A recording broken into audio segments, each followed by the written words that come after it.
Guys, meron tayong gagawing project guys. Ito yung gagamitin natin. Y valve. Siyempre, ito yung gagamitin sa box na to. Ano kaya ito guys? Para saan kaya ito? Taran! Ito yung check valve guys. Sa inflator, dapat may check valve para pag walang babalik na hangin dyan sa kanya. O, ayan. Dyan. Para yung buga dito, hindi papasok dun sa kabila. Yan yung water pump or pump para sa paghigop ng foam shampoo. Bendo to guys ng foam shampoo. Ito yung mga tools natin guys. Oh. Jigsaw, yung green.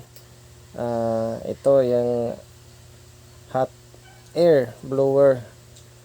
Grinder ko guys. Tsaka air nailer. Siyempre measuring tape, squala, ruler. Ano pa, itong drill ko, portable drill.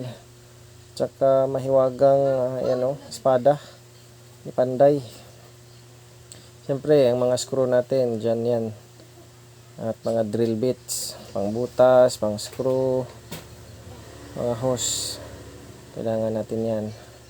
Tsaka itong naka-roll pa, ito yung final hose natin para sa pagbuga ng foam shampoo. Discharge hose na yan guys, 10 meters. Ito yan guys, dito tayo nagtatrabaho. Ito yung box natin guys, simpleng-simple lang. May takip sa ibabaw. Design ko sa ibabaw yung takip para pag maintenance, diretso lang makikita lahat yung mga pyesa. Papasok natin, takipan natin guys. Ayan. Pwedeng lagyan natin yan ng bisagra para maka-open close tayo. Tsaka sa ilalim yan, merong butas yan para sa ito, suction siyempre. Yung hose na nagsasuction ng foam shampoo na may filter strainer guys.